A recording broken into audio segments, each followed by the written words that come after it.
Arita Tunom's life has always been defined by pain, servitude, and a gigantic level of bad luck.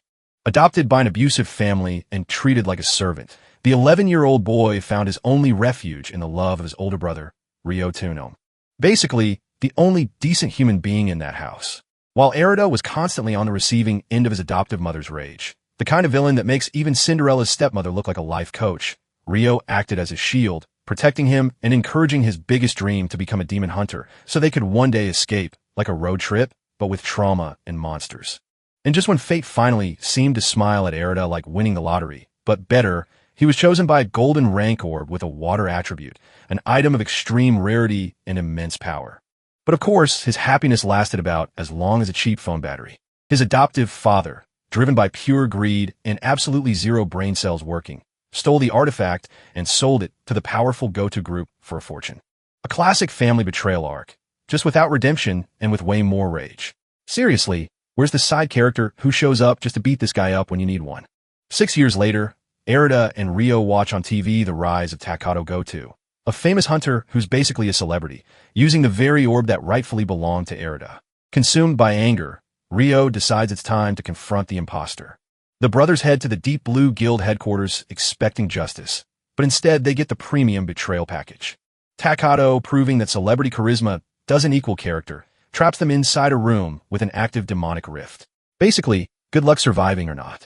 Faced with danger, tragedy strikes again.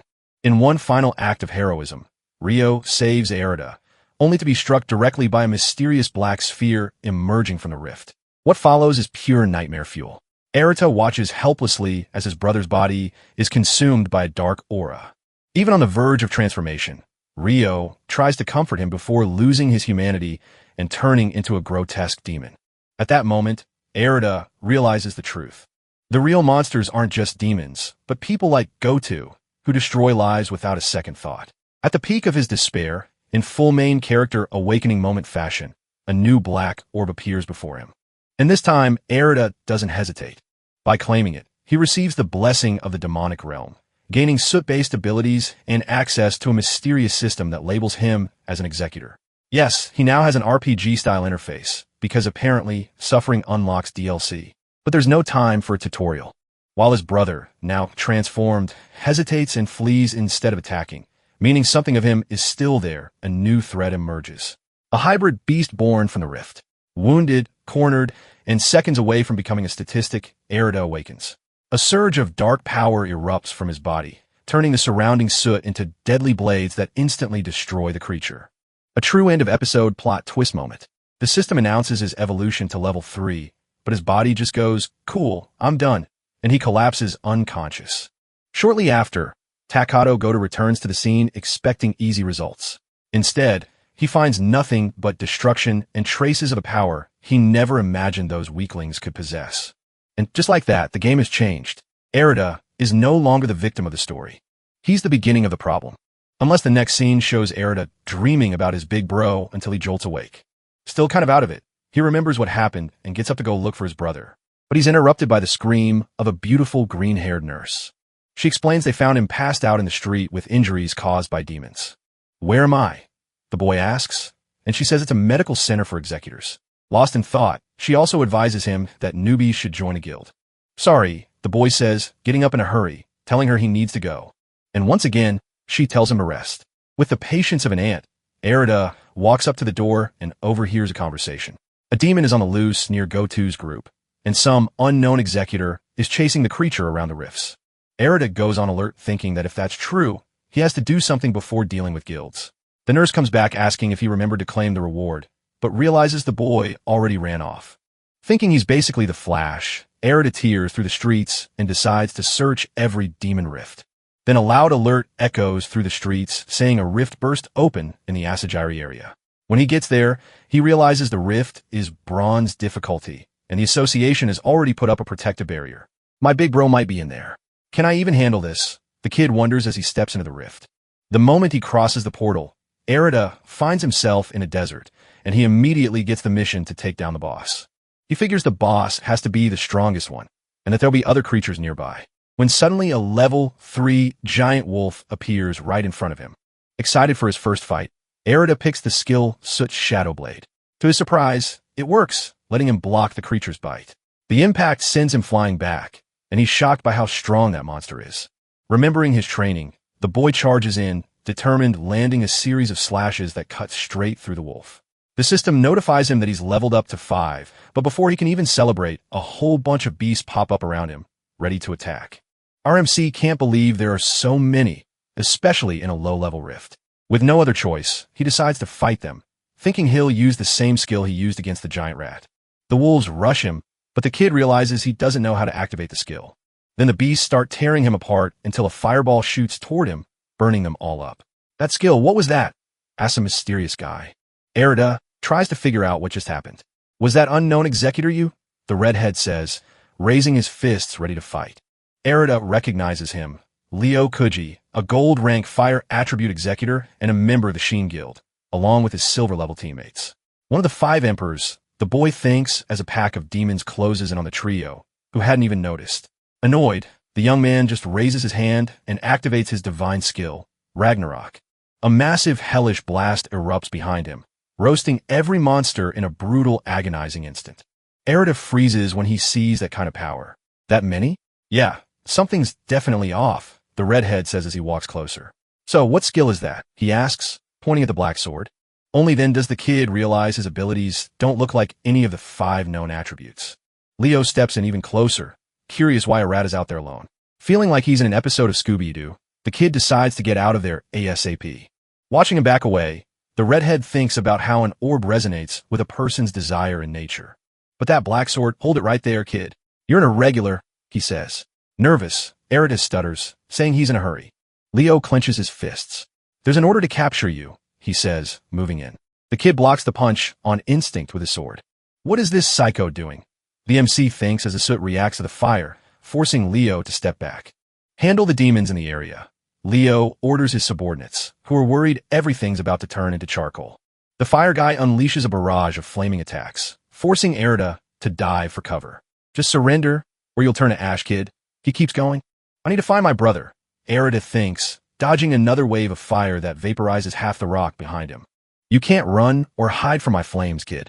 Desperate for any idea, Erida opens his status window, looking for something useful. The Red Ranger watches him, waving his hands around, and mocks him for thinking he can fight. He says it's pointless and launches a hellish blast. The MC raises a black cloud, dispersing the heat around him. Ash doesn't burn twice, he yells at the executor, who replies that apparently he's not just some scared gray chicken after all. "But this right here, this is the end for you, kid," he says, powering up the fire in his fists ready to strike. "My brother's waiting for me. I'm not giving up that easily," Erida answers, gripping his black blade. That line throws Leo off for a second, just long enough for Erida to close the distance. "What happened to your brother?" Leo asks, feeling the impact as they clash. Caught off guard by the question, the MC backs up, saying he has to go. Then Leo says, "If you want to protect someone, level up no matter what, because the way you are right now, kid, you really will turn to ash." Erida feels grateful for that and runs off toward his brother. Soon after, Leo's teammates return saying they cleared all the demons in the area, wondering where the kid went. Leo says that brat was just someone determined. They stare at him. Determined? He almost got turned into barbecue. And then they get ordered to move out and take down the boss. The scene cuts to the Deep Blue Guild, where someone sighs after hearing the alarm for a new demonic rift. The woman in the black dress asks if a chica can take the job, and she immediately accepts her duty. The scene cuts again, showing Erida in the middle of a crowd searching for demonic rifts. We found out he'd been kicked out of the last raid because Leo ended it. The kid looks at an announcement from the association and mutters that if a capture order's been issued, he can't count on the guilds. Suddenly, a piercing alarm echoes through the streets. A dimensional breach has been detected. Citizens are told to evacuate until the executors arrive. Panic spreads, but Erida runs the other way, heading straight toward the danger. "There it is," he says when he spots the Cast Center Rift, bronze rank. Thinking his brother might be in there, a man stops him, warning that the area is off limits. "You an executor?" the guy asks, noticing the kid doesn't have an emblem. "Just another normal pathetic executor who can't even beat monsters properly." He says they've got orders to keep anyone out until the VIP shows up. "Veep, I need to get in," Erida protests. "Like I care. Get lost, kid." The guy snarls while his friend forms ice spikes and hurls them at Erida, who barely dodges. "I'm in a hurry, Bonnie and Clyde, but if that's how you want to do this," the MC says, drawing his blade and charging in. Come on then, freak, the hunter taunts, activating a mud trap that locks Erita in place. Erita sinks deeper and deeper while he hears the guy declare, "This is the end for you, kid, trash freelancer." "Stop right there," a female voice shouts. Ichika Away appears and immediately helps the MC with her water abilities, freeing him. She doesn't get why executors are fighting each other and quickly figures they must be using the rift for their own benefit. The two men mock her for being just her guild support, while the chubby one fires ice spikes at her. Caught off guard, she raises a water barrier that reflects the attacks, complaining about having a fight. Then she turns to the kid and tells him to fight while she buffs him. Erita hesitates for a second, surprised but agrees. "Let's go," she says, already casting her enchantment. Feeling the difference in his body, the MC rushes forward at insane speed, freaking the two idiots out. In the blink of an eye, he lands clean, precise strikes with his dark blade and takes them down. Confused by his own agility, he checks his status and realizes how huge the boost to his stats is. "Did you hurt them?" Ichika asks as she walks up, and Erita explains he used the blunt side of the blade. "These guys are from my guild," she sighs. "The same guild as that blonde bastard," Erita thinks. After helping each other out, the two finally introduce themselves. Ichika starts asking what guild he's from, when the duo gets up and bolts, saying they need to report everything to Lord Goto. Hearing that name, the MC feels his anger rise. The girl with the blue ribbon says she'll report what happened to the association later, but first they need to clear that rift. She says backup should be on the way, but the two of them can handle it alone since she has authorization from Master Leo. Erita realizes her buffs are seriously effective, which makes him feel confident getting hyped for his first team mission. "Just stay close to me, okay?" she adds, and Erita quickly agrees as they both run toward the rift. The system announces the start of the Cast Cinder Rift Conquest, showing a creepy, abandoned-looking cave. The girl explains that rifts are parallel dimensions, and there's no way to predict what they'll find inside, telling Erita to be careful. He focuses on finding his brother, grateful for the executor's help and determined to do his best. Cutting into his thoughts, a grotesque goblin appears in front of him. The MC says that one's basically tutorial level. Poor thing, it won't be any danger, and casually takes its head off. Confident, he says he can handle this until a whole horde shows up packed with random weapons. "Is this a clearance sale, or what?" he mutters, while the girl prepares an enchantment that boosts his stats. "Attack," she orders, and Erita charges in, wiping out several goblins at once. "With me here, this is going to be a walk in the park," she says proudly. Erita thanks her for the buffs and compliments her, which makes her even more smug. The kid, stiffer than a bugged NPC, spots a shadow moving in, and it attacks the girl from behind. Instinctively, a barrier forms to protect her, and at the same time the goblin gets taken out without mercy. Surprised by his own reflexes, he admires how she can make calls in a split second, and how she can trigger multiple skills even as a support. He comments that he needs to level up to get as strong as her, which catches her interest. "Then let's go," she says, pointing at the enemies around them. Our MC freaks out when he realizes how many there are, while Ichika gets excited and throws another buff on him, pushing him to take them all on. He rushes forward quickly, wiping out the horde in seconds. Once his win is confirmed, the system tells him he hit level 10 and unlocked a new skill. Suddenly, an even bigger group of goblins shows up, cutting off any escape route. Ichika notices the enemy count basically doubled, and simple attacks won't cut it anymore. Erita checks out his new technique and realizes it's made for long-range attacks and crowd control. He focuses his energy and fires off a black wave that rips through the monsters, punching straight through their bodies. "Insane," the girl says, impressed by how much damage our boy can dish out. They decide to push forward, but soon they feel this massive presence coming from deep down the corridor. "The boss has to be that way," she says, moving carefully. At the end of the path, they find an armed figure sitting on a makeshift throne. The huge ogre wakes up when it notices the intruders and lets out a roar. Erita tries to stay calm while the ogre mutters some weird guttural sounds. Then its spear shoots lightning everywhere, flooding the whole cave. At the same time, Ichika steps in and raises a water barrier, but the attack is so strong the shield shatters, blasting her back, and she can't help wondering if the boss is really just bronze rank. Without even pausing, the ogre fires another electric attack. The girl takes the lead and yells for Erita to use the opening, even while he's worried about her. He hesitates for a second, then moves in, circling around the monster. At the perfect moment, he uses his long-range skill and successfully destroys the spear, knocking it out of the ogre's hand. Furious, the thing reacts and hurls the broken shaft straight at him. Erita panics as it pierces his chest, dealing a fatal wound. Ichika rushes over and raises her shield, trying to heal him with recovery magic. The water eases his injuries, and the boy growls in pain, fighting to stay conscious. This is just emergency treatment, she warns as the massive ogre charges at full speed. They freak out when they see it clench its fists and start pounding the barrier over and over without stopping. "We have to stop it," Ichika says, and Erita spots a gap in the monster's armor. Using the distraction from the nonstop blows, he decides to run, but the boss notices and tries to stop him. As he closes in, our MC focuses a heavy hit on the ogre's leg, tearing a chunk out of it and making it freeze for a moment. Seeing the opening, he packs all the soot into his shadowy blade while the girl buffs his stats, yelling at him to go all out. Erita, confident now, charges the giant with everything he's got, leaping up at the ogre. With all his strength, he brings the blade down right on the monster's head, ending the fight instantly. A system notification confirms the battle's over, and he's leveled up to 13. The pretty girl runs over, congratulates our hero, and they share an excited high five. They decide to get out fast, since the rift is starting to close. Back in the city, Erida looks over the mission results, bummed that he still didn't find his brother. The exhaustion hits him, and he collapses. Worried, the ribbon girl decides to take him with her, and he agrees without arguing. They arrive at the Deep Blue Guild building. Ichika hands him a set of clean clothes and tells him to wait while she goes to report everything to her master. Time passes, and Erita, finally not smelling like soot, decides to look around. Suddenly, a green-haired woman rushes by and trips, face-planting right in front of him. The boy instinctively catches her in his arms. He apologizes, staring into the woman's beautiful green eyes as she studies him closely. Embarrassed, he quickly pulls himself together and bolts out of there. Only then does it hit him. That was probably the Deep Blue Guildmaster. The woman, confused, wonders who the boy was. Back in her office, she meets with Ichika and thanks her for the good work. Noticing something's up, the master watches as the girl starts dumping info nonstop about the mission. After she calms down, Ichika explains that the blonde guy was basically hogging the demon rift. The leader comments that something needs to be done about Goto, while also wondering about the mysterious boy she ran into. The scene cuts to Erida walking through the city, thinking about what a mess it was to crash into the guildmaster like that.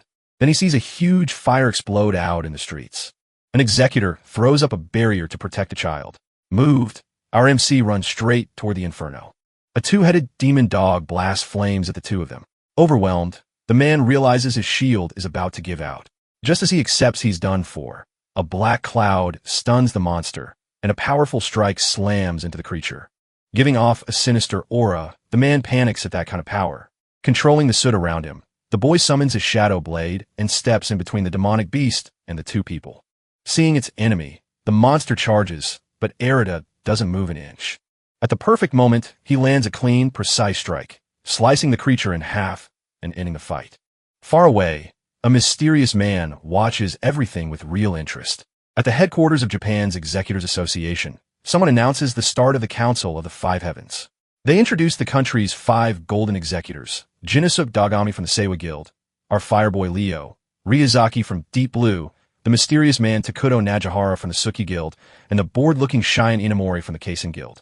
The big guy asks everyone about the rise in abnormal rifts in the region. Leo says low-level rifts have been spitting out an unusual number of monsters. Ray adds that bosses higher rank than expected have been showing up. The redhead says that'll just make the executors stronger, while the young guy with earrings mocks his optimism. Annoyed, he yells at the guy who stays totally unfazed. The greenish-haired girl keeps going, asking how often these irregularities are happening. They explain that a dimensional shift is going on, but the cause is still unknown. The leader asks them to report any new info. Moving the meeting along, he brings up the next topic. An irregular has been spotted. Someone's been moving between rifts without authorization, and they don't know why he never registered. The woman brings up our boy, saying he's suspicious because he has weird abilities. From the description, the femboy recognizes him right away from his last adventure. Ray figures that if his ability is different, the kid might think he doesn't belong to any guild. Takuto cuts in. He could be on the demon's side, and everyone immediately tenses up. Leo tries to ease things, saying he ran into the kid before and doesn't believe that. He says the guy seemed like someone with a lot of passion. The young executor lets out a laugh and says it was just a joke, which pisses Leo off, though it also makes him a little suspicious. Dagami shuts it down, saying capturing the kid is optional for now, since there isn't enough evidence. Just keep an eye on him. In that case, if he's really that important, He'll show up again, says the lady who'd been quiet until then. She stands up and starts to leave, saying she's got something more urgent to deal with, when something catches her attention. A camera had been watching the meeting the whole time. The recording with all that info was being watched by the hunter Go-To, chilling in his office. An irregular, even the five heavens think he's a problem, says the rich kid in his little monologue. If I capture this guy, my influence in the association is going to skyrocket. Then he goes over what he knows. The boy had soot-based abilities, and the other one probably turned into a demon corpse. If that's the case, I know exactly where he's going. Guess I'll take care of this annoying little issue, he says, heading out. The scene cuts to a crowd panicking because a new rift has appeared. Our MC runs toward the breach when someone suddenly stops him. When he recognizes the blonde guy, he shouts his name, furious. Figured you'd be here, he says, mocking him for still being alive. Erida snaps back, telling him not to get in his way. Goto starts joking about the state of Arata's brother, now some horrible creature. I'm going to finish that filthy thing, he says, gathering power in his hand. Overflowing with rage, the boy roars, "Don't mess with me," and throws out a massive strike. Goto watches the soot ability, confirming it's a brand new attribute. Then he cuts the attack apart like it's nothing. Pissed at his mistake, our MC charges in, gripping his blade. Way too slow, Goto taunts, striking a Statue of Liberty pose as he summons an ice dragon. Our hero blocks the attack, all calm and gentle, then decides to chill on the sidewalk for a second. The little blonde XXDENTCON lookalike laughs at him, clowning him for not being able to use anything useful. Erida complains, regretting he didn't grind his level up even more. Goto, surprised to see him still standing, sits spilling off his blade. Then the boy moves, spreading a thick cloud that blocks his enemy's vision. Caught off guard, the hunter dodges an attack at the last second, then uses his ice sword to blow all the soot away. The MC leaps over the shadows and brings down a thunderous slash, creating a shockwave. "This is the end for you," he yells, while Goto declares he's going to take control of Deep Blue and the association. "I won't let you." Erida fires back as the man forces him back. "You're prey for my ice blade, kid," Goto continues. Erida only repeats, "Mine?" Then he explodes with rage, pouring out a huge black aura as he screams, "That was mine. This is all your fault." And he charges at the executor completely out of control, blocking the blows and sizing up how stubborn the newly awakened guy is. Taking a step back, he says it's time to end this. Then he freezes the whole area around them, trapping Erida completely. Caught off guard, Erida sees ice spikes flying straight at him. A bunch of them hit him all at once, knocking him out cold. Goto walks up to the fallen body, getting ready to finish the kid off, but suddenly a wave of energy slams into him from behind. Not too far away, the two Deep Blue hunters show up. "You're making a pretty big mess," Ray says. In a threatening tone, she asks Goto what he thinks he's doing. He's surprised to see her there, and she explains she's been following his trail for a while. The blonde guy snorts and says that kid is an irregular. Ray scolds him, asking if that's really how he usually handles things. Meanwhile, Ichika rushes over to help the boy. Ray takes a closer look at him and recognizes him from their earlier run-in. Ichika uses her healing spell on Arata's body, and he slowly starts to wake up. Confused, he tries to figure out where he is and what happened. Ichika gets worried when she hears him mumbling a bunch of stuff, and then, still shaken from everything, he passes out again. The Deep Web Malfoy asks if they're really going to protect the kid and go against the association. Ray corrects him, saying she'll take care of the boy and keep him under watch, reporting everything to the association. Goto tries to argue, but Ray cuts him off, saying Ichika is going to help her clean up this mess. He taunts her, asking if she'll keep that attitude, even when she's facing a golden-ranked hunter. He steps closer, saying that with the Go-To financial group backing them, they could grow a lot. Annoyed, Ray warns him not to come any closer. He backs off and leaves, saying she'll regret it. Shaken, Ray tells Ichika to go on ahead and take the boy to the medical center. There, the boy suddenly wakes up and sees the girl next to him. She teases him for passing out again. "What, you collecting faceplants? You can make an album at this point." She stands up and says she'll go get the master real quick. Running through the medical center, she mutters that the master is seriously scatterbrained until she finds her totally lost in the hallway. Ichika starts dragging Ray along like she's a lawnmower, while the master complains the signs are confusing. Ichika is stunned, asking how someone so strong can get lost so easily, and Ray just takes the rant. They go into the boy's room, and Ichika asks why he ran away that day and why he fought Go-To. Erida starts stammering, but Ray steps in and explains the association is labeling him as an irregular. She says if he registered, he'd be safer and would have support. So, she asks if there's any reason he won't register. Erida doesn't know what to say, and Ray tells him he'll be kept under surveillance. Erida tries to speak again, but he thinks about how it could put his brother in danger. Seeing how hesitant he is, Ray suggests they go somewhere else. Erida looks confused while Ichika cheers, already knowing where they're headed. Cut to downtown. They've gone out for barbecue. Blown away by the food, Erida thinks he managed to dodge the questions. Ichika tells him he needs to rest and eat. He gets almost suspiciously excited when he sees a juicy piece of meat, deciding to just enjoy the moment. She says the guild's paying for everything, so he should go all in. Erida wonders if he really deserves that kind of hospitality, but gives in and digs into all that deliciousness. The two of them are happy to see him in a better mood, while he can't hold back. He realizes this could have been his life if he had that water orb. Ray apologizes for earlier and says he can ask anything. Ichika says he's super lucky the master is even allowing that. So, the MC asks how guild members find demon rifts. The master explains that predicting a rift is like predicting an earthquake. Magnetic disturbances and gravitational distortions help spot where rifts might happen, but it's only about 60% accurate. Erida says he gets it when an alarm cuts them off. A rift prediction alert goes off. A rift will open in Ogawa in 1 hour. Serious. Ray says there isn't much time, worried because it's a silver level rift.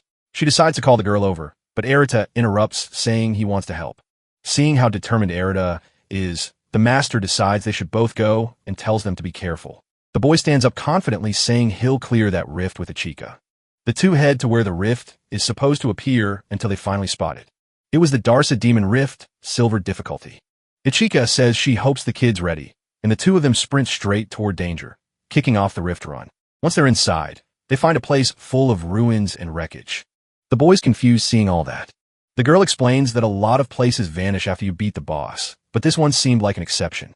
He starts saying he doesn't see anyone around when Ichika quickly tells him to be quiet. An explosion goes off right in front of them, and a massive sandworm appears. It attacks them immediately, then dives back underground. She tells him they need to listen carefully and warns there's probably more than one enemy.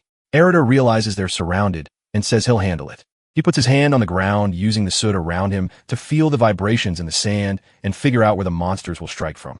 One spot stands out, and before the creature can even fully pop out, Erida nails it instantly. Ichika is surprised by how fast he reacted, and he explains that while he was in the hospital, he learned to see his abilities and understand what he could do with the soot. He says the soot isn't just for fighting. It can be used in a bunch of different ways. She smiles and says with that, they might actually be able to clear this rift. Using that strategy, the kid keeps attacking nonstop until the last monster goes down. Then he says the boss has to be the only one left. As they move on, she tells him not to let his guard down. They're both impressed when they reach this huge temple-like place, but the vibe changes the second they feel this crushing, killing intent in the air. Suddenly, a gigantic monster bursts up from underground and attacks. They dodge, and Erida asks if it's another sandworm. Ichika corrects him right away. That one's way bigger, and it has a deadly stinger. Erada's about to get hit from behind, but he says the same trick won't work twice and fires off a powerful dark slash, ripping the tail clean off. He says hiding in the sand is pointless. His soot can go into the ground, so he can track the monster the whole time. She praises him for being smart, saying he got strong really fast. Erida thinks he's lucky to have her with him. Distracted, he doesn't notice a monster's been detected until it rises right in front of him. It was the Rift boss, a level 29 giant scorpion. Ichika yells that even without its tail, the monster's claws are still insanely dangerous, and she shields him from a devastating strike. The impact is heavy, and Erida uses the opening to rush the creature. The boss raises its massive claw and swings at him. He barely dodges, and something appears under his feet. Water platforms. Use them, Ichika shouts from below. Erida thanks her and jumps high, using the boost to strike the creature's shell directly. The beast crashes to the ground defeated. Ichika runs over and congratulates him. The two celebrate the win until something feels off. The system notification window never pops up. The boy wonders if this is one of those rifts that doesn't disappear after you beat the boss. A voice echoes behind them. It says it was defeated the moment it lost its tail back at the start, but it was pretty fun, the monstrous figure adds. They freak out when they see it's a demonic corpse, and worse, it speaks their language. The demon asks if they liked its puppet. Ichika panics when she realizes a demon can control monsters. The creature raises its hand and says there are still the claws, even in pieces. The defeated monster jerks back up in this creepy way and charges them. They react almost instantly with a combo attack and destroy it. The demon gets annoyed at how fast its puppet went down and decides the two of them will be its new toys. The girl glares at it in disgust as the monster opens a demon rift. It tells them it'll be waiting inside if they've got the guts to face it. They realize that demon can control the demon dimension completely. The rift looks different, but we don't have a choice, Ichika says, stepping in.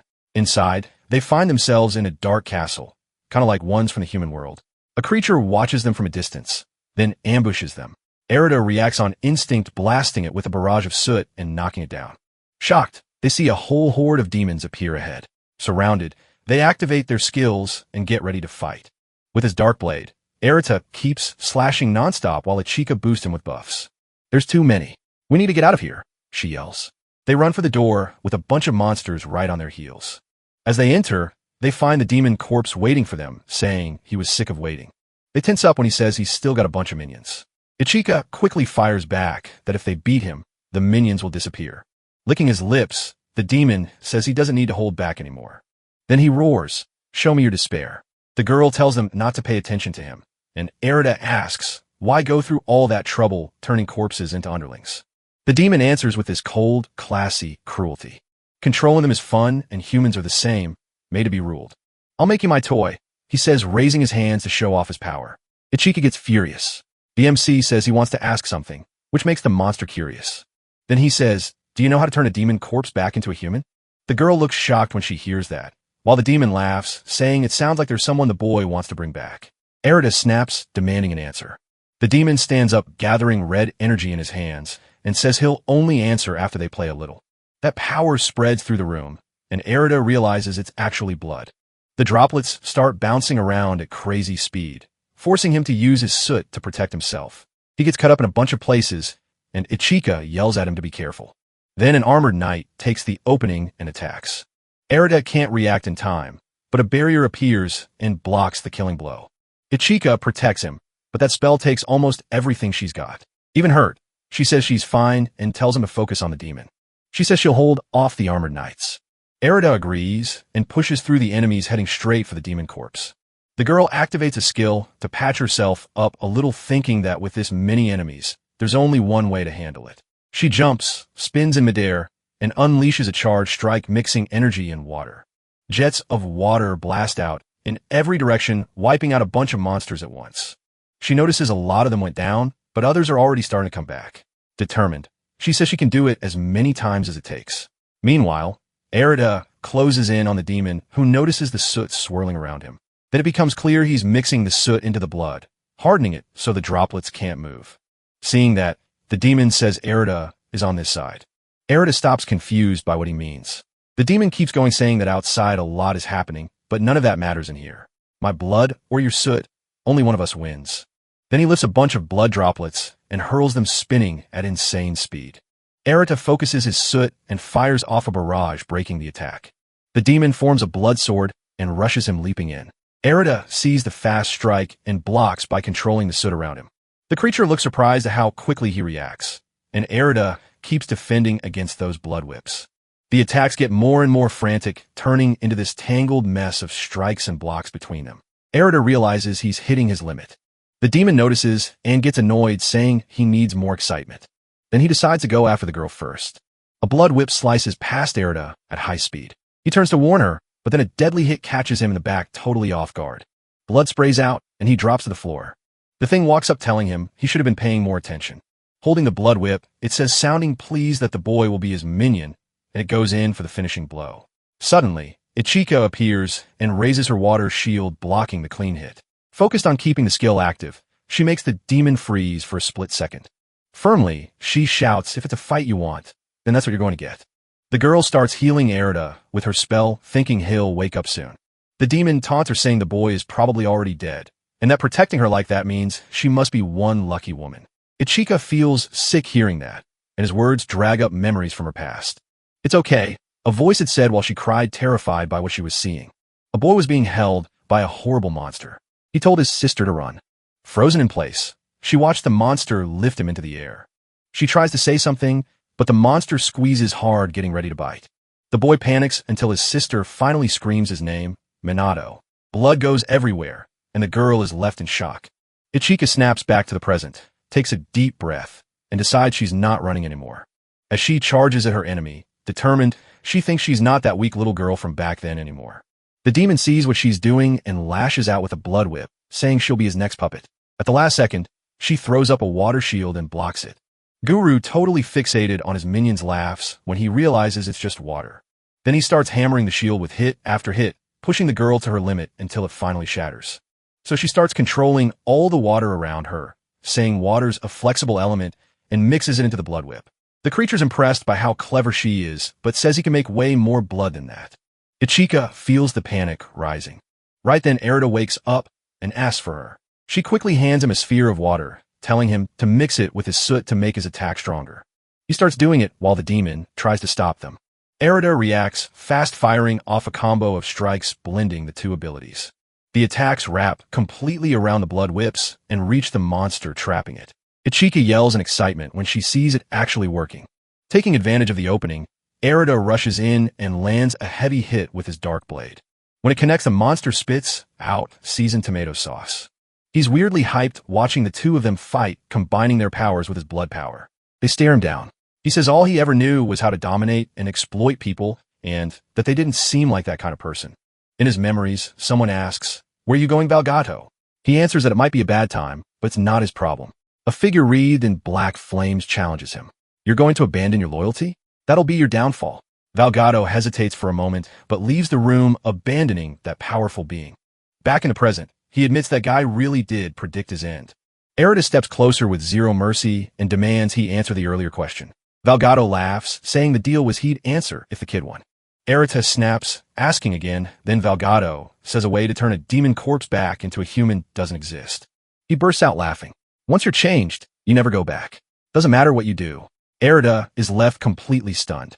The demon keeps laughing and mocking Erida until a system notification pops up saying the boy evolved from level 15 to level 21. Ichika asks if he's okay since he's just standing there totally frozen. Then she notices an item dropped, something rare that can give you a skill. She offers it to him, saying he should take it, but he gets pissed when he realizes the skill is the monster's minion control. He decides he's never becoming a zombie manager.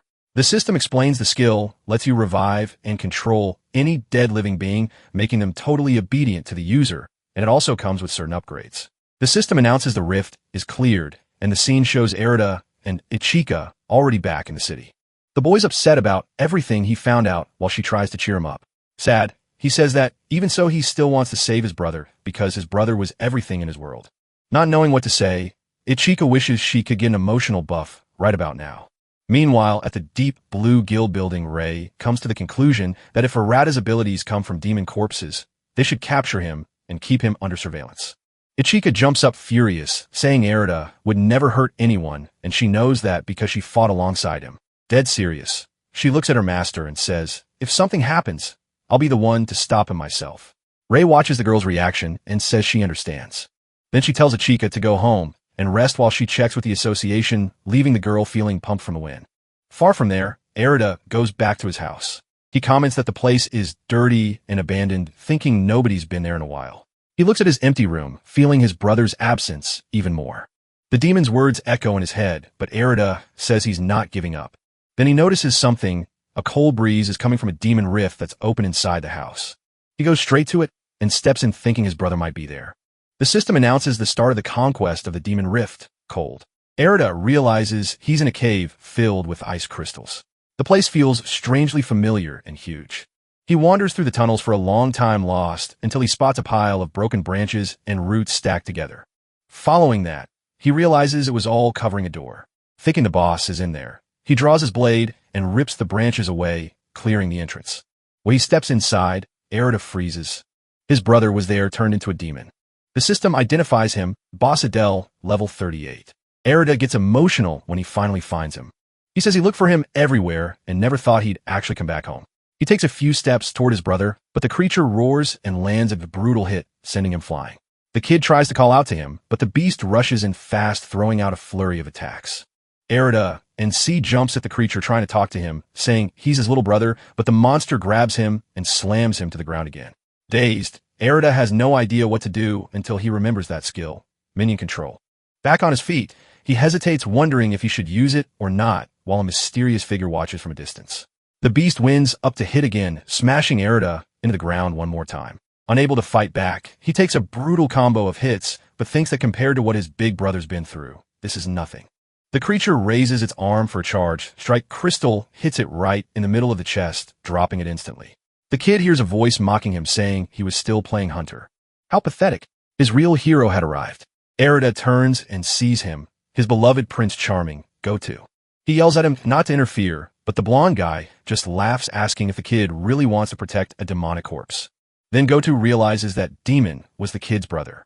Erida demands to know what he's doing there, and the hunter coldly answers that it's an executor's job to clean up demon rifts, and that the kid, being a dangerous irregular, needs to be watched at all times.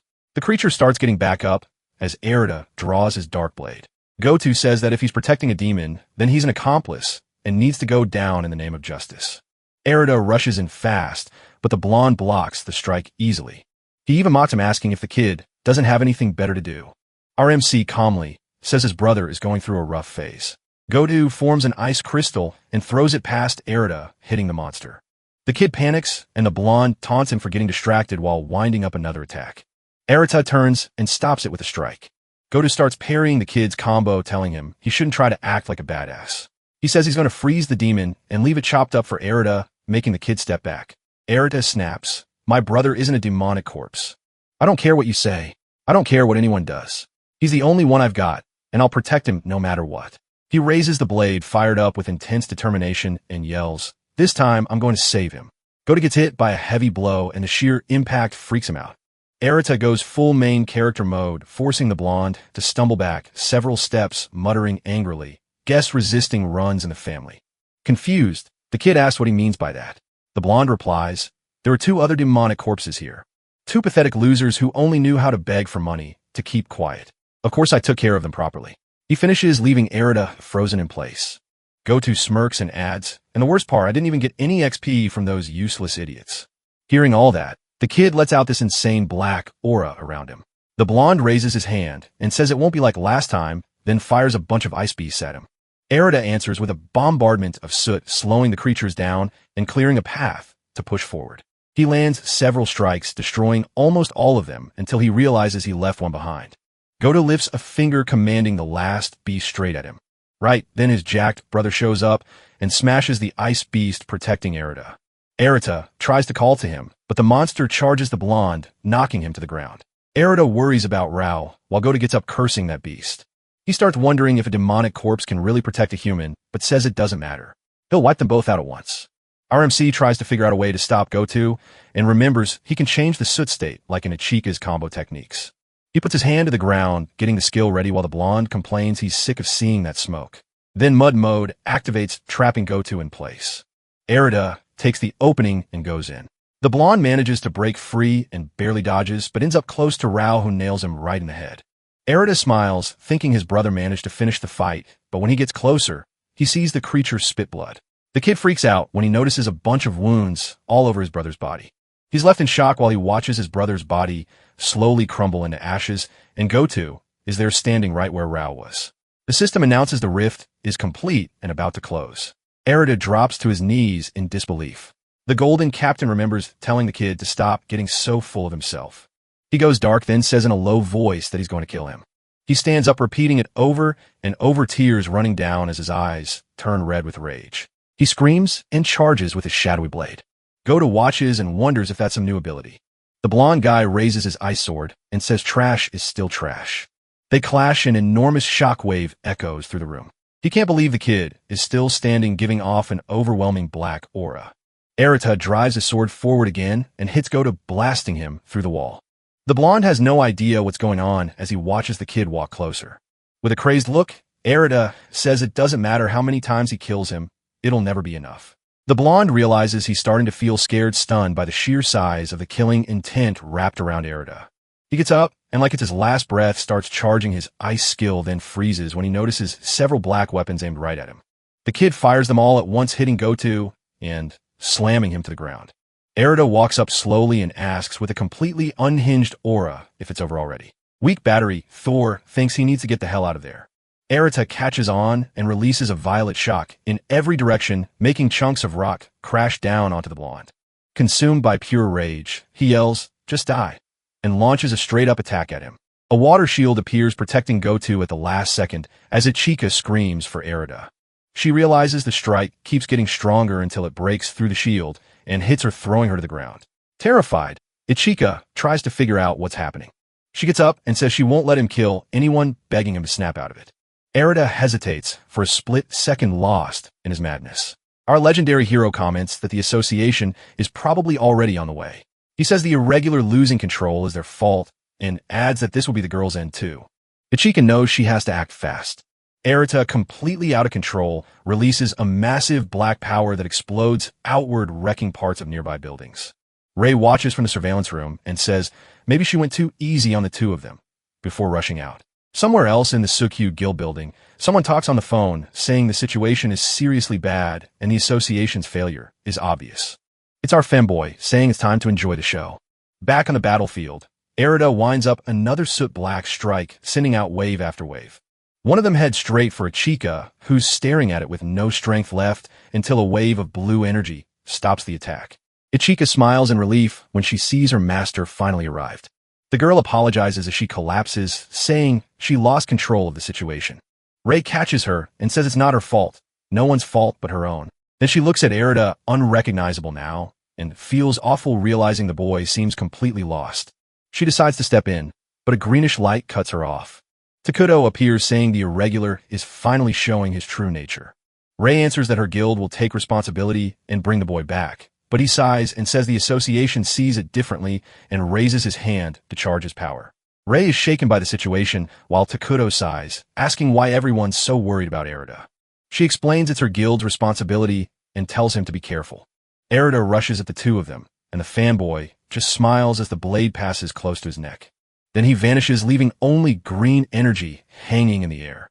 Ray notices cherry blossom petals scattering as a blur appears behind Erida, landing a wind strikes straight into his chest. She's impressed Takuto managed to stop Erida in a single move. Worried, Ray says the boy could die and she won't allow that. The young man replies that she's way too attached to the kid and promises he won't kill him. He only restrained him. He watches Erida and says it'd be a waste to get rid of someone so interesting. Then Erida gets back up, creating several shadow weapons and hurling them at Takuto. Fascinated, he concludes the kid is using the power of demonic corpses. The weapons fall apart the moment they touch the green aura, while Takuto comments that the kid's abilities are still really rough. He warns Ray that if this keeps going, the whole area will be destroyed and that he'll take Erida to the association right away. She protests, asking what's going to happen, but Takuto just says that's up to the association.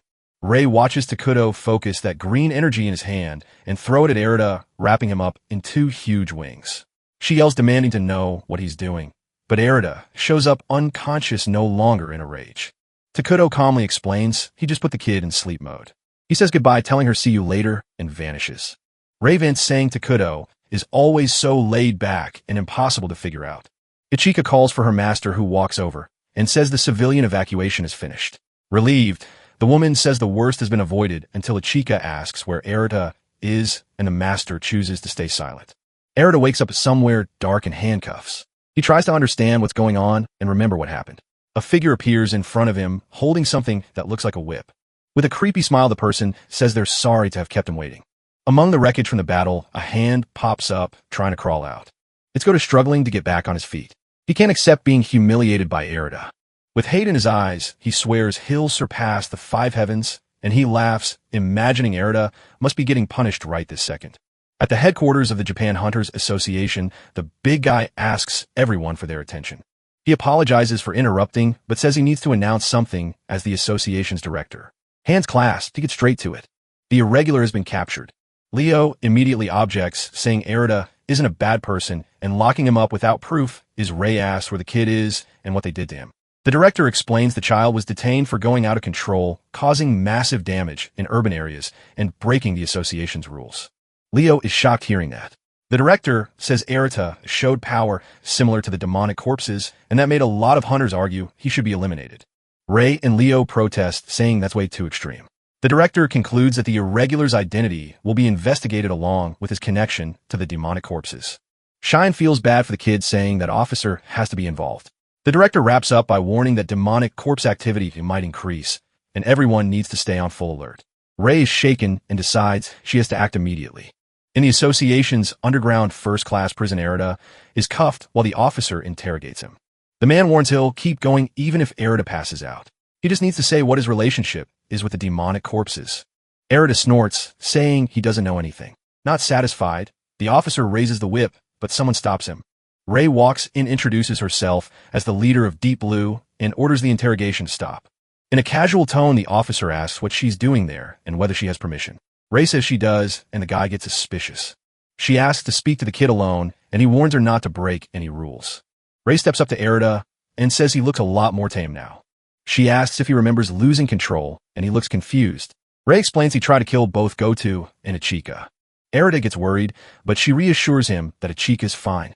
Erida says, totally drained, that it's only natural he gets punished. After all, he has nothing left. Nothing matters anymore.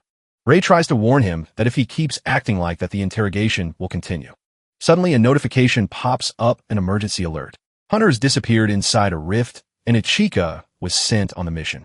Ray gets furious, saying the girl is way too reckless. As the scene shows Ichika entering the demonic rift. Worried, Erida asks what happened to his friend. Ray only says there was an emergency, and she needs to talk to the director. Erida tries to say something, but she cuts him off, saying he can't change the past, but there's still something he can do while he's a hunter. Erida mutters that there's nothing he can do. Then in a sudden move, Ray frees him, saying she's going to trust her gut. Erida just stands there not reacting. When the guard comes back to the cell, he says she claimed she had permission to be there, but when he checked, it turned out that wasn't true. He declares that even if she's a guild master, he won't show any mercy. Raising his whip, he explains that place has a field that messes with abilities except for his whip. Then he charges at them. Ray stops him with a single kick to the chest, knocking him down and leaving him gasping for air. She says, "Congrats, extra. Next time I'll get permission." Then she checks the status of the available hunters, seeing there's no one there. Ray looks at Erida and tells him that obsessing over the past won't change anything. The only thing that matters is the choice he makes right now. Erida thinks it over. He lost what he loved most, but he found friends along the way. Then determined, he says he won't lose anyone else. Ray smiles proud and promises they'll all have a barbecue together again someday. Erida then runs through the prison by himself and runs into other guards in the hallway yelling that the prisoner escaped. He freezes, not knowing what to do until he feels someone tap his shoulder. Leo shows up saying he got there just in time and asks what Arad is planning to do. The kid hesitates and Leo adds, "It's because of your brother, right?" Erida says no. Right now, he just wants to save his friend. He says that as long as he can do that, he doesn't care what happens to him. Impressed, Leo says Erida really is a man of principles. Then he tells the hunters that he'll personally keep an eye on the irregular. "Just let the director know," he says, telling them to get out of there. Our fireboy tells Erida they need to move, and Arad is deeply grateful as they escape. The two of them come running through the city, and the scene cuts to Ichika getting attacked by two enemies. Erida and Leo reach the rift. Leo comments that the kid said a friend was in danger. Erida explains that several silver rank hunters have disappeared. Leo thinks that's weird since this rift should be around the same level. They decide to go in, and the system announces the start of the conquest. Inside, they find themselves in a huge, dense forest. Leo points out that since there are no monsters nearby, the problem has to be the boss. Erida uses his skill to search for it, and Leo notices the kid's new ability. Something moves nearby, and a creature jumps out of the bushes. Leo raises his flaming fist and takes it out instantly. Another monster appears on the other side, but Erida complains they're getting in the way, then slices it in half. Leo notices the kid is way stronger than before. Erida is still using his Wi-Fi mode, says he feels a weird presence. Then a girl appears in front of them covered in wounds, begging for help. Erida is relieved she's alive and asks what happened. She tries to explain that the hunters were transformed, but a demon bites her from behind. She screams in pain as she starts transforming right in front of them, releasing an intense green aura. They realize it's a demonic corpse, the infection type. The demonic corpse charges at them. Up close, Erida freezes, seeing that girl reminds him of his brother, and flashes of memory lock him in place. In shock, he completely shuts down. Leo asks what he's doing, but Erida still hesitates and gets hit. Leo asks if he's okay, and Erida panics, saying he can't kill a person. Leo takes that seriously as the two demonic corpses keep coming. Then Leo says they're not people anymore, and he unleashes his flames, roasting them without hesitation. Erida, still shaken, can't believe what he just saw. Leo calmly explains they probably died the moment they ran into the boss. Still unsure, Erida makes him continue. Those hunters probably ended up like that, trying to help the others. Erida finally understands the situation better. Raising his flames, our fireboy says he won't let a single infected one escape because the damage could be irreversible. That's when he notices it. A bright green aura coming from inside a tree. On edge, they watch a bizarre creature emerge from it. When Erida hears something behind him, he turns around and sees a chica beside him badly hurt. He calls out to her, but she screams in pain as a purple aura starts consuming her. Erida rushes over as a chica collapses, saying it's already too late for her. She turns away frustrated, saying she couldn't protect anyone. With a sad look, she says that even if it was only for a little while, she was happy she got to meet him. Erida, helpless, promises he'll find a way to help her. He lifts her up, holding her hands. Ichika stops him and says, Erida, keep getting stronger. Believe in yourself. She looks at him and adds, please save as many people as you can. Before she can finish, her voice gives out. Erida screams her name, desperate. Leo watches the scene as that creature attacks him. He blocks the blow with his fists while Erida holds Ichika's hand and watches her closely. The transformation is happening way too fast, and he desperately tries to think of a way to stop it. Then the girl stands up. With red eyes and a pulsing purple aura, she stares at him in a terrifying way. Leo yells from behind, telling him to put his feelings aside. Take her down, he orders as the creature charges. Erida is left in shock, remembering the moments with his friend. He dodges at the very last second, yelling that he can't do this. Leo, impatient, steps into attack, but Erida grabs him. He shouts that she's his only friend. The hunter snaps at him. She's not human anymore, but the boy insists she's still a chica. Right then, he sees the creature behind Leo about to bite him. Erida yanks him away just in time. They realize they're running out of time. Erida tries to think of a solution. Thinking back on what happened recently, he remembers that skill minion control, figuring maybe he can hold her back with it. He reaches his hand toward a chica and releases a cloud of soot wrapping around her. The system warns that the skill is being used. A seal starts forming while a sphere of energy spins above the girl. Her aura starts slowly fading. She drops to her knees, and the system confirms. Congrats. You captured a wild chica. Erida walks up, noticing the vibe around her is different. The girl only answers with a low grunt. He can tell the transformation was interrupted while Leo tells him to be careful. Erida stands up and explains that he turned a chica into his minion. Leo is stunned, trying to figure out what kind of ability that is, thinking maybe she can still be saved. Suddenly, a chica notices something, and she lunges at a nearby creature, slashing it with her claws. Before that, the beast bites her arm, but a chica just smiles. Erida explains she can't be transformed anymore. Then the girl smashes the monster's head with her other arm, making an opening for Erida to move in. With his dark blade, he slices the monster in half. The system notifies them that the boss was defeated and the rift was cleared. The scene cuts to the deep blue building. Rei is shocked as she listens to the report, watching her student, now completely different. Leo explains that when they found a chica, she was already infected by the boss. Erida adds that he used minion control, a skill he learned from another boss. Rei tries to process it all, grieving for a chica. Erida says it was the only way not to lose her completely. The master looks at the girl and calls her name, and that's when a chica finally responds, saying Rei's name. Everyone freezes when they hear it. Erida asks if she can talk, and Ichika confirms she can. Rei asks who she is, and Ichika answers, I'm a demonic corpse, but I'm not too. That person's consciousness is still there, weak, but it's there. That leaves everyone silent. Erida feels relieved, seeing there might be a way to save her. Leo asks for a second, wondering if Dark Ichika can follow instructions and not attack people. The girl just stares at him. Erida says it won't happen. He won't let it. Leo asks how he can prove that. He looks around, spots a cat, and tells Ichika to play with it. She slowly walks over to the cat, pets it, and plays with it gently. Rei watches emotional. Leo is freaked out. The cat is totally calm in front of a demonic corpse. He realizes Ichika's kindness is still there, and she doesn't seem dangerous. Dark Ichika decides to walk up to the three of them, cutting into their moment. Leo backs up, asking her not to get so close. Rei teases him, asking if he's scared of cats. The two younger ones laugh at his reaction. Rei tells Erida to look after the girl while she reports everything to the association. He agrees, excited. He turns to Ichika and says that for now and they'll stay together. Goth Ichika lifts the cat's little paw, agreeing in an adorable way, saying they'll be together forever. Erida just smiles. Far away in another building, a woman was studying a chart. Alarmed, she says multiple disturbances were detected, pointing to a massive rift forming. In the association director's office, an employee rushes in and reports signs of a large-scale rift have been detected. Hearing that, the man orders Code 0 to be issued to all guilds. The subordinate confirms and runs out. The director takes a deep breath. 11 years, so it's finally time. He mutters, staring at an old photo. Meanwhile, at the Deep Blue Guild, someone announces the director activated Code Zero. Ray and Leo are stunned. The scene cuts to a busy city street.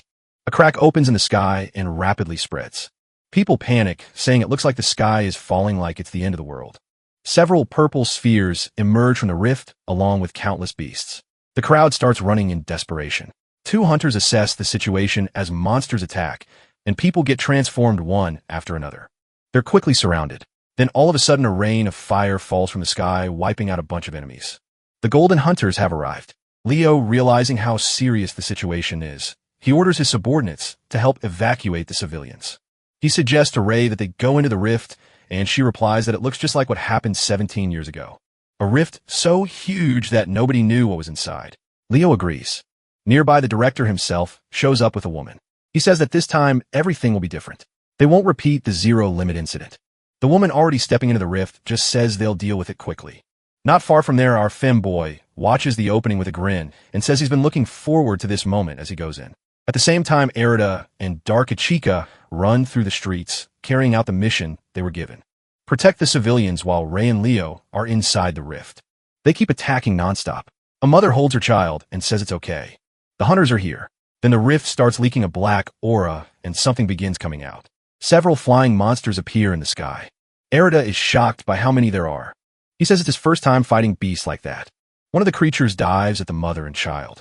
Erida throws his soot, hitting the monster in the head. While running, he realizes his attacks are basically just distractions. He reaches them and asks if they're okay, and she thanks him through tears.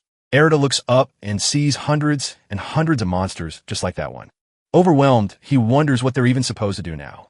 Erida says he can't reach the monsters from that far away, and Darkachika just agrees. The number of creatures skyrockets, and they start attacking, blowing up everything in their path. Seeing that, the boy decides to fight back.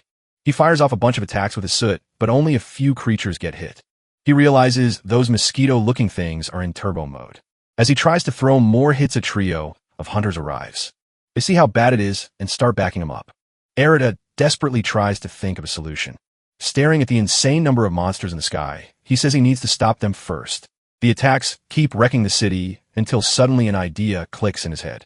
Standing in front of the flying beasts, Erida starts releasing a massive cloud of soot from his whole body, quickly filling the space around him. With a sharp motion of his fists, he yells, activating cement mode. The soot in the air starts hardening around several monsters nearby, locking up their movement. He pushes himself to the limit, pumping out even more soot and dragging the creatures down to the ground, dropping a bunch of them at once. Darkachika takes the opening and rushes in, finishing them all in one go. Erida celebrates the plan worked. Then he turns to the next group of enemies and decides to boost his power. Raising his blade into the air, he cranks up the soot in the air even more. With everything he's out, he jumps and brings down a heavy strike, taking out several beasts around him. The bystanders watch from a distance, amazed at the kid. Everyone cheers, relieved that that brutal fight is finally over. The protagonist collapses to the ground, exhausted, when one of the hunters walks up and thanks him for the incredible work. Erida accepts the kind gesture and shakes his hand. Then he looks toward that massive rift, hoping his allies make it. When that hunter answers his phone, he yells that he doesn't understand how the association building is on fire. The story tells us about the association, the heart of the defense against demonic corpses.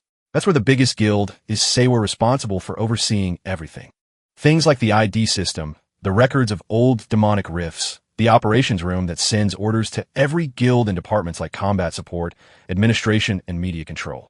If that place falls, Japan's entire anti-demonic corpse defense will collapse. The scene cuts back to the present. The director's subordinate coordinates the hunters. Regular hunters work in pairs. Bronzes defend the main bases. Silvers take on the enemy. He raises his hand and declares that with the gold hunters gone, everyone has to stick together. Then something catches his eye. He sees several flying monsters closing in.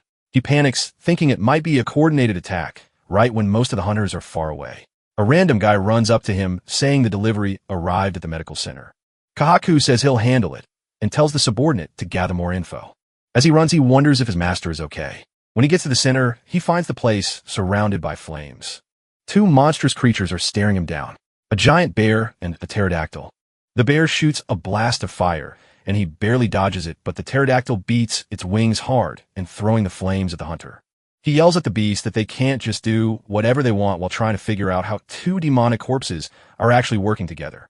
That's when someone shows up and says they didn't think everything was really on fire. Our protagonist and Dark Chica had arrived. The boy sizes up the situation and tells the hunter to handle the monsters while he deals with the fire. The young hunter snaps back, saying he's not taking orders from some freelance hunter.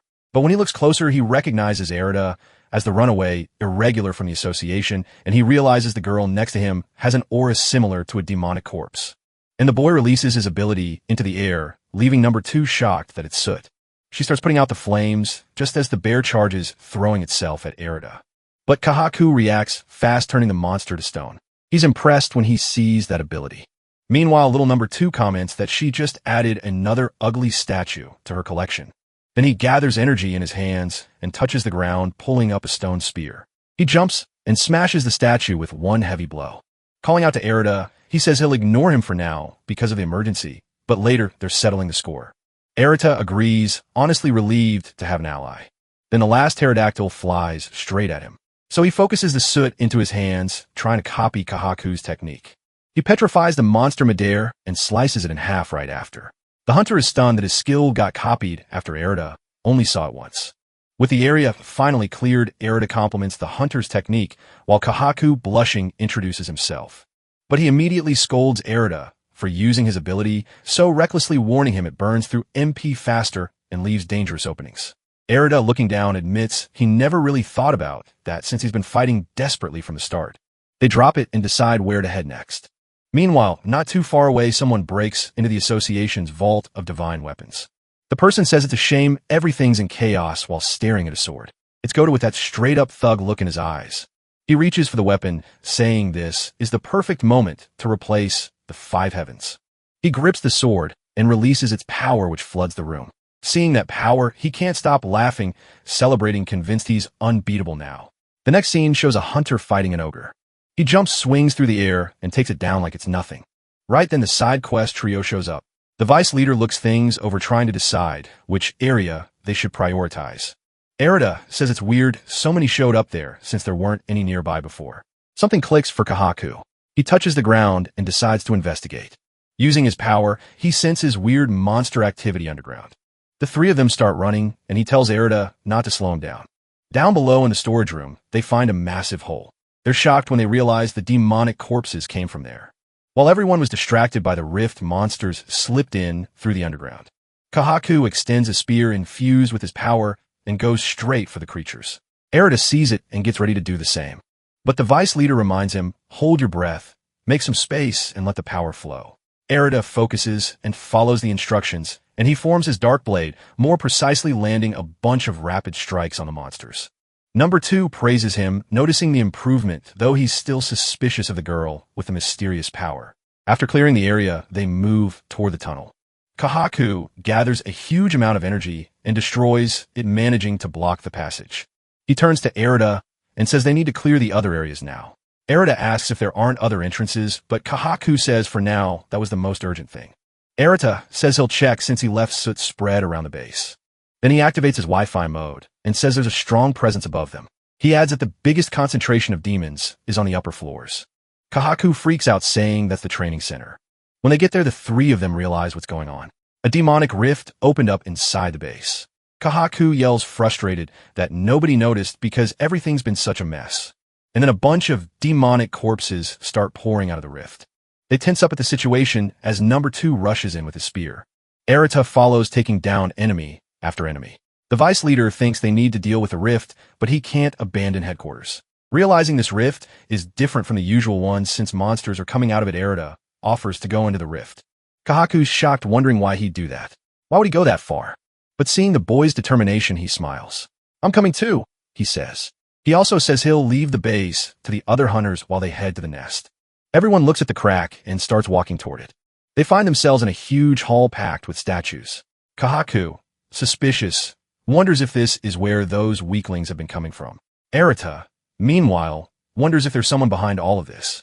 The vice leader says it's his responsibility to end this fast and without anyone dying. The 3 of them decide to push forward through the hall. That's when number 2 senses something weird and dark in the air. Then the story shows the Golden Hunters are split up across 3 different locations. Back in Hall, Kahaku thinks it's strange how empty the place is. Then he asks Erida what he's fighting for. The kid hesitates, looking discouraged. Seeing that, Kahaku answers firmly. He's fighting for the association's director, Mr. Dogami.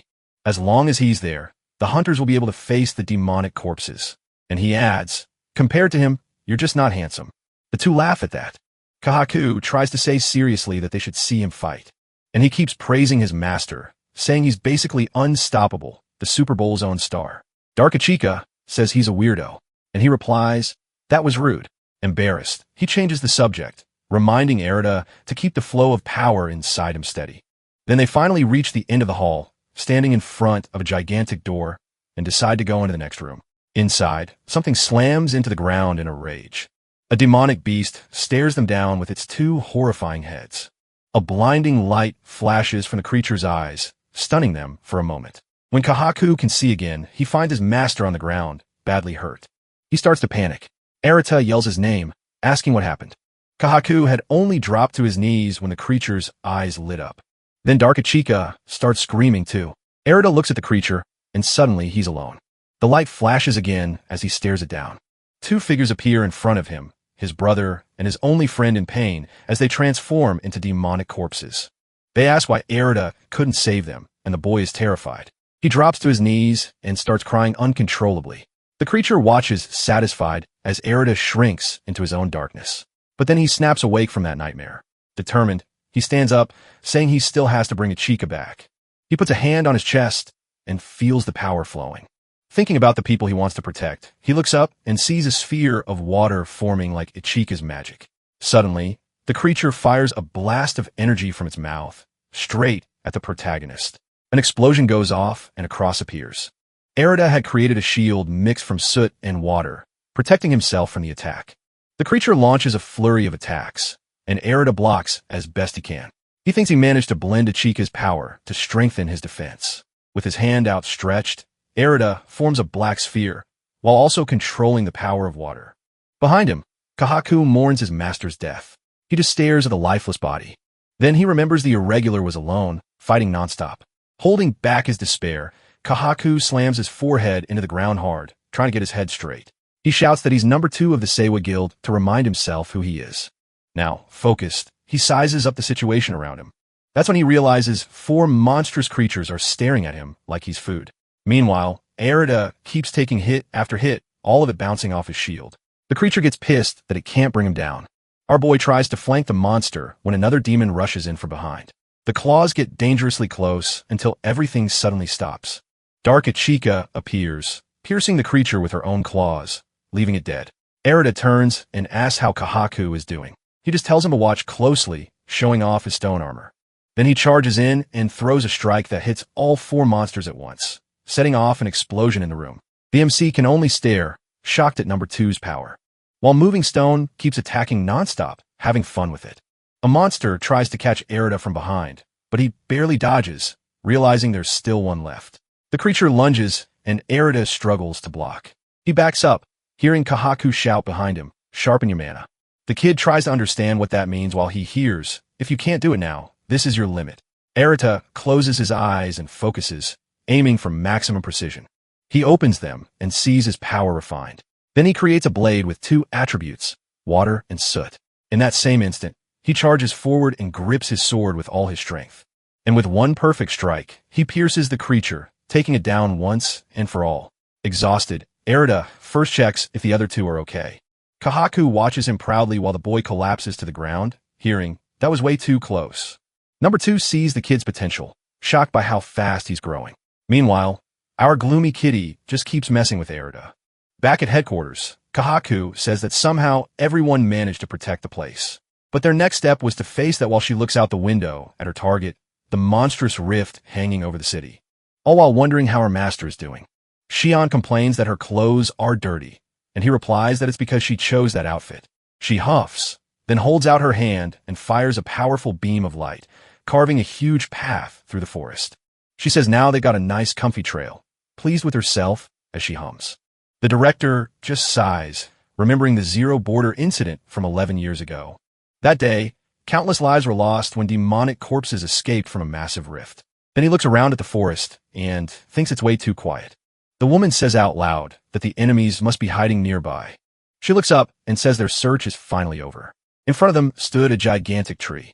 The director explains that the power coming from there is at least A rank. Xian just says she wants to finish this fast so they can leave. Then two winged horn creatures appear, both disaster class, the kind of beings that could wipe out an entire country. One of them says they finally made it, while the other says this is the end for the two of them. At the same time, a bunch of A-class flying creatures appear around the tree. The entities mock them, saying the silver executors were easy and asking how long the gold ones will last. Then they fire a powerful blast of red light. The director focuses his energy, telling them to watch what a gold executor really looks like. They're both blinded by the light he releases. When it fades, the director is equipped with a massive golden suit of armor.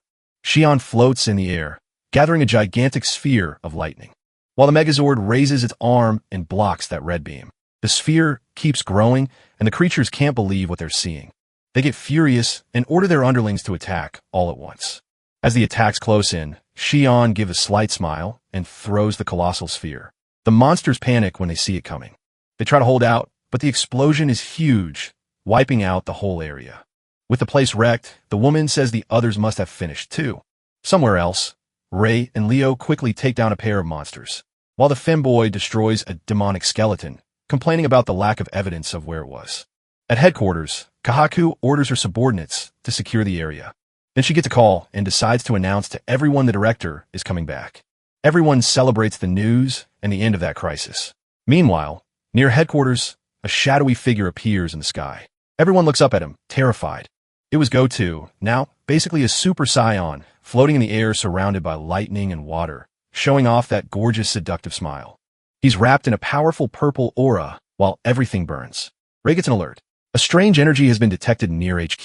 The secretary celebrates the master's return, but Ray, looking at the monitor, sees Goto. The staff member says they can't get in touch with the Seiwa Guild. That's when Ray notices Ichika and Erita there, and he bolts out of the room, hoping they can hold on. But the woman warns Ray that she's heading the opposite way. Meanwhile, the blonde guy fires waves of blue energy across the city, making civilians run in panic. Erita tells Dark Ichika to protect everyone while Kahaku watches in shock, realizing Goto is holding a divine weapon. He explains that these weapons choose their owner, not the other way around, and adds that the vault shouldn't have opened for someone like Goto. The blonde starts shaking like a power tool. His pupil dilates, and then two black bodies burst out of him as he screams in pain. Erita curses while the goth girl is horrified at how disgusting it is. The things rush in, firing blue blasts. The boy shields the civilians, and he, Ichika, and Kahaku destroy the monsters quickly. Goto keeps attacking from the sky, making an icy rainfall. The MC realizes he's hitting his limit. The villain smiles and throws another ice sphere. Erita sees how dangerous it is, so he shoves everyone out of the way to protect them, taking the hit in the back. Out of mana, he feels his body give out like a phone at 1%. Dark Ichika, injured, mutters that she has to keep protecting them. Our number 2, surrounded, scream because this is your responsibility as vice leader. When everything looks like it's about to fall apart, Ray shows up on the battlefield. She runs up to them and goes, "All right, guys, playtime's over." Then she notices something. The three of them were exhausted and barely moving, but they managed to evacuate everyone so she could fight without holding back. Leaving them to rest, she heads into the fight. Goto, completely out of control, unleashes a ridiculous amount of power. Then he sees a figure coming in, firing off a bunch of electric blasts.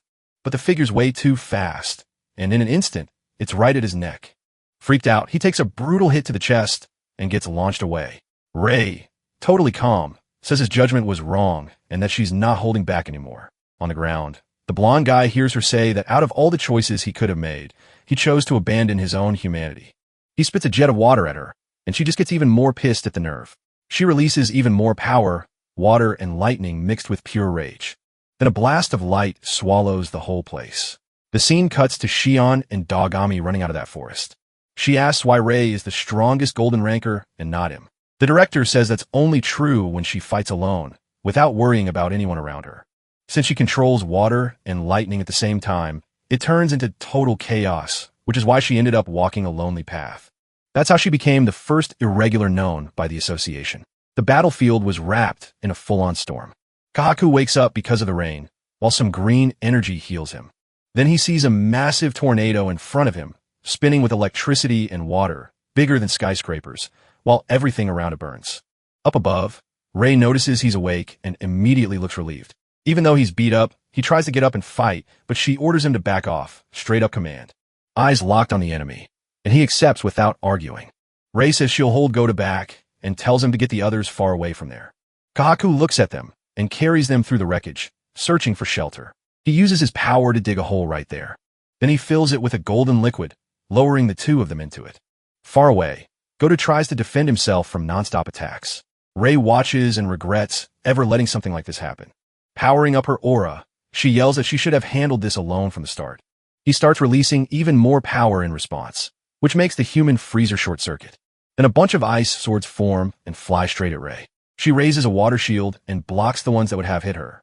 As the blades crash into it, she remembers her past. Her parents are talking to her when she was a kid, promising they'd protect their city. She closes her eyes to stay focused, then raises her arms, crackling with electricity. With all her fury, she throws lightning into that violent storm. Little by little, she starts controlling it with everything she's got, then hurls it at Gota, who gets caught inside the storm. He screams in pain as he's hit by endless shocks inside the cyclone. Down below, Kahaku watches the insane power of mixing water and electricity. He can tell it has to be tearing her up, and he worries about her limit. Then we see her past, the pain electricity caused inside her body. People whispered that her orb was damaged, calling her unstable and an irregular. The young guy says he can't even imagine how hard her path must have been. Where all focuses gathers.